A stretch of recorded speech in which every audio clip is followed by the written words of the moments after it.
I got to say, I don't think the weather could be any better for the first night of Pickathon, all as the musical acts are jumping between a total of about 9 stages. And I wanted to give you just a bit of a closer picture of one of those stages right now. I mean, just look at the architecture. This is really remarkable because it takes them about 2 weeks or so to set everything up here in Happy Valley.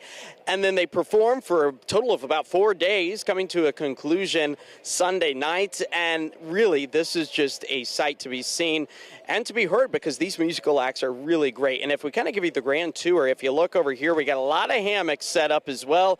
So whether you're sitting on the ground or maybe standing and dancing, there is a spot for you. And I got to say, a lot of the light features as well, pretty cool. If you just even go online, you can see what this place becomes at night with really the grand lighting, the architecture. It all comes together to create such a positive and good feeling vibe. I've seen so many people coming across us today saying, oh, you got to go check out this musical act. Oh, you got to go check them out.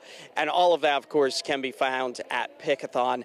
And we got to say, the weather is shaping up to be really quite nice. Let's go ahead and give you a live look out over downtown Portland. That's where the sun, it is shining, and those temperatures are getting back up close to seasonal. That seasonal is 84, so slightly shy of that across parts of the Portland, Vancouver areas. Our satellite and radar is painting nothing but calm, quiet, and clear skies overhead. That's going to be the scenario for us really over the next 24 hours. Then we start to get a bit of a weather pattern shakeup. But I do want to take a moment to talk about our friends out towards the central eastern sections of the state. That's where air quality advisories, no surprise, because of the over 63 fires that are currently burning, still remaining in place through about noon on Friday.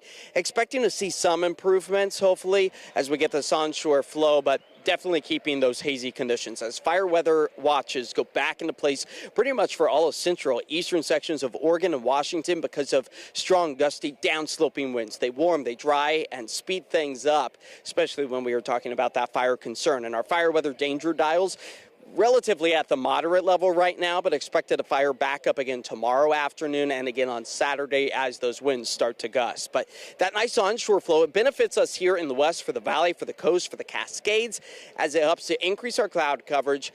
But then they become those downsloping winds and pushing a lot of that wildfire smoke out of our area. But here's our next weather pattern shakeup. It's that low pressure system that's sliding in from the Gulf of Alaska. It's going to be cooling our temperatures back into the 70s, so really quite picture perfect for Pickathon over this weekend as we maybe are lucky enough to squeeze out a raindrop or two across the region by Saturday. Now, as far as our futurecast goes, holding on to the calm, quiet, clear, and sunny skies for us all the way through the day Friday. So make sure you are wearing the sunscreen if you are going to be out at Pickathon before those clouds increase on Saturday. Still then, wear the sunscreen as we maybe squeeze out a raindrop or two, only amounting in the rain gauge to a couple of 1/100ths of an inch at best.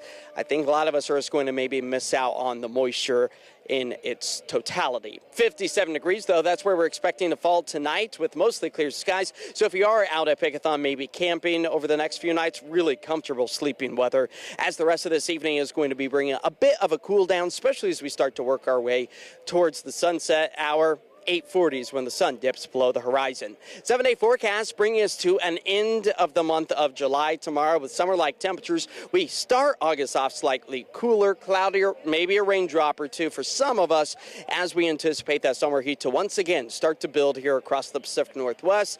We're talking about the return of the low 90s, but Todd, you got to remember that August is typically one of our hottest months of the year, so not surprised when we are seeing those summer temperatures once again return. Yeah, Josh, like you just said, pretty much what you expect when it comes to August here in the Pacific Northwest. All right, looks like a lot of fun. We'll see you in a bit.